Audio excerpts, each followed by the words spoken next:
Hello everyone and welcome to one of our Wing Tsjun seminars. Today we're going to deal with a technique that you can use if you should ever get squeezed into a corner in a back street. Let's dive right into it. Let's imagine a scenario where somebody attacks you and he doesn't punch or kick you, but he actually grabs your arms and squeezes you in a corner. Today I have Sasha here to help me a little bit. Now, if you could imagine that somebody grabs your arms, then obviously there are certain parts of the arms that he could attack. He could grab the elbow, he could grab the wrist, he could grab you here by the bicep. So right now in this very scenario, what we want to focus on is that if somebody immobilizes my wrist. Now, if he's really strong, which he is, then he can keep me from grabbing to the other arm. It's not possible for me.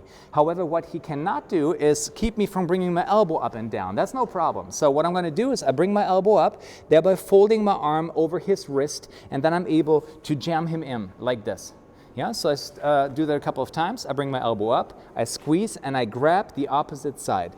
Now this arm is free, and from here I can elbow him, I can punch him, I can eye gouge him, can do many, many things. Now you may say, why don't you just kick him to the balls? Why don't you just give him a headbutt? All of that is possible if we have a certain distance, right? From here, yes, I could do this, I could do this. But there are situations when he squeezes me in a corner and he actually stands on my feet where I'm not able to use my legs anymore. And in this very scenario, it's important that you're still able to get out of it like this.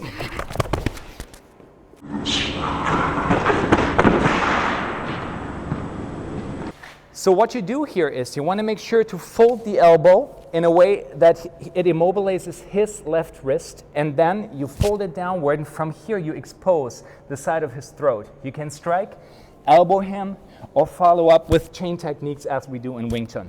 Couple of examples for this.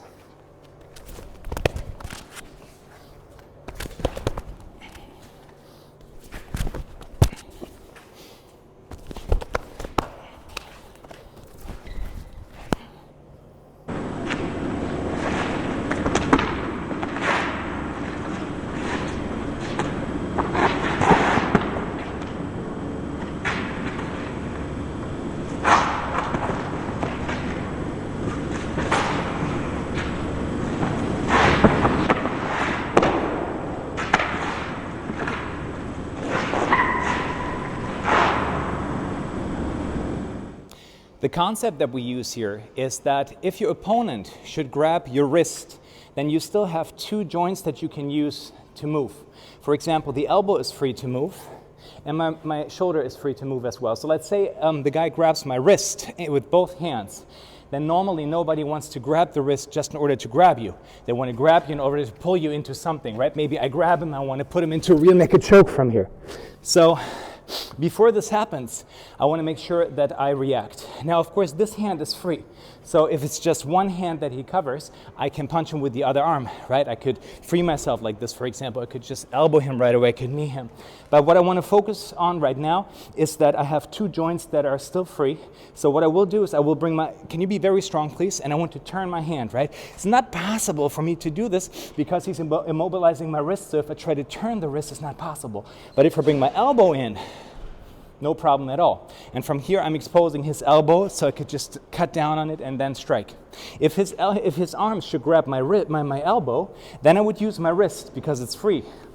If his arms should grab the elbow and the wrist, then I could still use my shoulder. So I'm in the lucky position that even though he has two arms, I have three joints, and I'm always able to use at least one of those joints. So that was it for today. I hope I could give you a little idea of what you can do if you should ever get grabbed and jammed into a corner.